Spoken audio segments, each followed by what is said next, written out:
Welcome to GPP Chin Music. I'm Jason Gilbo at JGilbo11. Looking at some GPP bets for tonight's slate. 7 games starting at 7:05. Overall, not a bad slate. Above average pitching, which kind of limits hitters a little bit, but we do have some decent run totals to target, like the one in Baltimore, sitting over 5 at the minute. Tigers is up there over 4.5. But looking at catcher here, flipping through the games. Alex Avila stands out as a guy you can look to use going up against A.J. Griffin, who struggles with left-handed bats. Avila's been hitting up in that order, given that fact that, Victor Martinez is out, Miguel Cabrera has been out.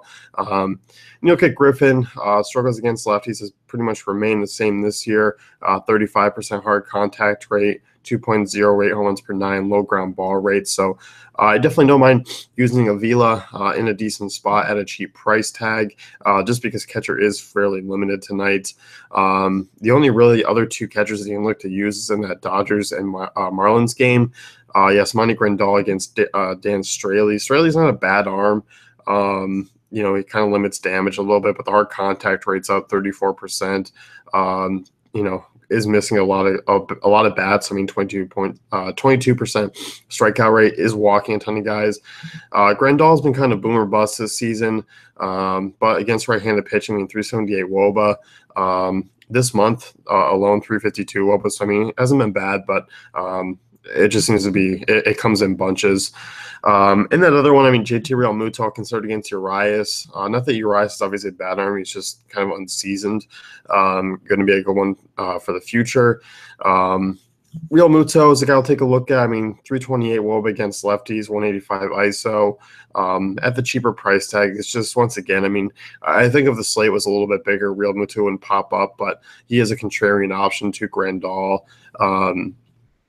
and Avila, who will be the popular options. Because outside of that, you have Buster Posey there in a contrarian sense, but he's a little bit expensive. Castillo's coming off the big game. They're going to draw some ownership there, but for the most part, I just like targeting him against left-handed pitching. So the only other real contrarian way you can go is Austin Hedges, who has a decent track record so far against left-handed pitching. Other than that, though, he's been, for the most part, bad this year. So I think for the most part, you can just stick with Realmuto, Grandal, look at Avila as well. Jump over to first base. Bolsinger has been a guy who has struggled with lefties in his career. Chris Davis pops out as a guy I don't mind targeting against him in that ballpark especially. So I'll definitely be considering him. He's always just a solid GPP guy because he is very boomer bust, but starting to come around, showed some pop in that Detroit series, which was nice to see. If Miguel Cabrera is back in the lineup, I will certainly be giving him a look because the price is right on him.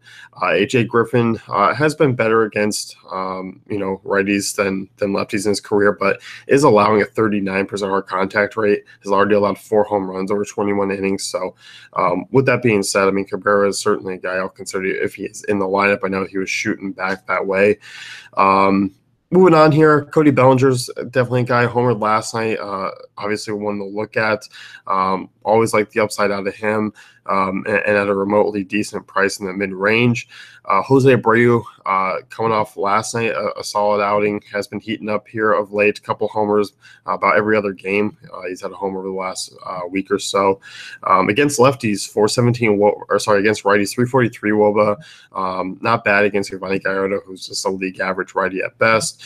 Then we move into Will Myers, Robbie Ray. I do like a lot tonight. Ray is a guy who still allows a lot of hard contact, 50%, still has allowed 7 home runs.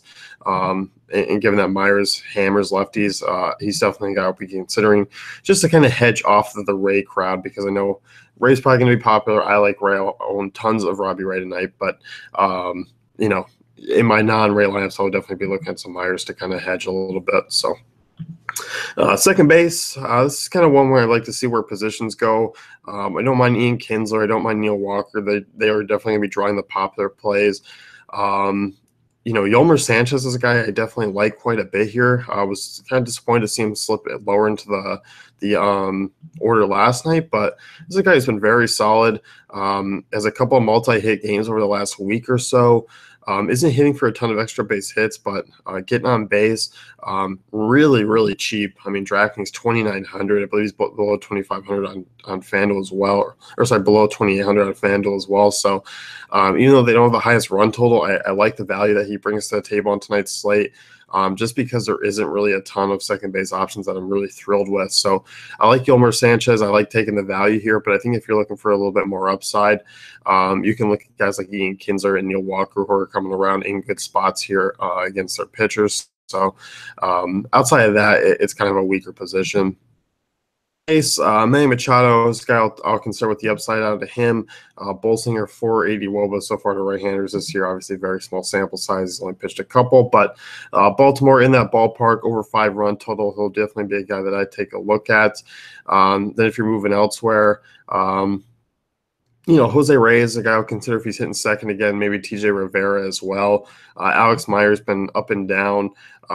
It just depends on what you get out of him. But 3.35 WOBA to righties, that would make sense for Rivera there. For lefties, if it was Reyes, 3.85 WOBA. So it just kind of depends on how that lineup shakes out. Outside of that, I mean, Kyle Seager, I'll take a look at. Mike Pelfrey, I like the Mariners' offense tonight. Pelfrey's been bad against both sides of the plate, allowing a ton of hard contact, average ground ball rate. So Seager hitting fourth there. Definitely don't mind him. Kind of a bummer Justin Turner's out. Jake Lamb you can look at because Perdomo still does allow a decent amount to lefties, 405 WOBA, so you can consider him, but the ground ball rate's still really high. But Jake Lamb, obviously that huge potential there, so he'll be a guy to take a look at third base as well. Shortstop, Gene Segura is a guy I'm looking at for a high upside. Pelfrey is a guy I will continue to target. 380 WOBA against righties this year. Gene Segura has been absolutely on fire. Expensive, but definitely worth a look in this lineup. So, I mean, we've seen the upside out of him. Unfortunately, the hit streak was lost last night, 0 for 4 night out of him, but definitely a good time to jump back on the wagon, even at a high price tag. And you can fit him in. It's not like there's tremendous pay up options on pitching. You'll have the luxury of kind of using him wherever you want.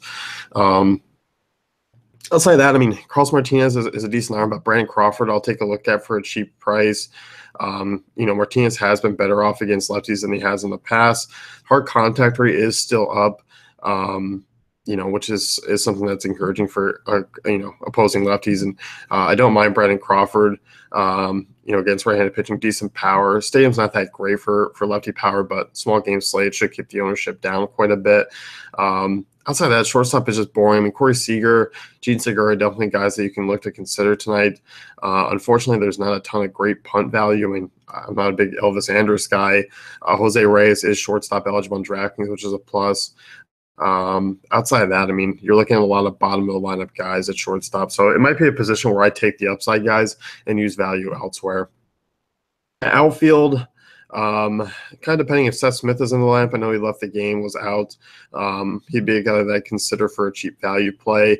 I don't mind him if he's in the lineup, but looking at this Detroit team against Griffin, I like Tyler Collins here quite a bit if he's hitting second again with Griffin's struggles in his career against lefties.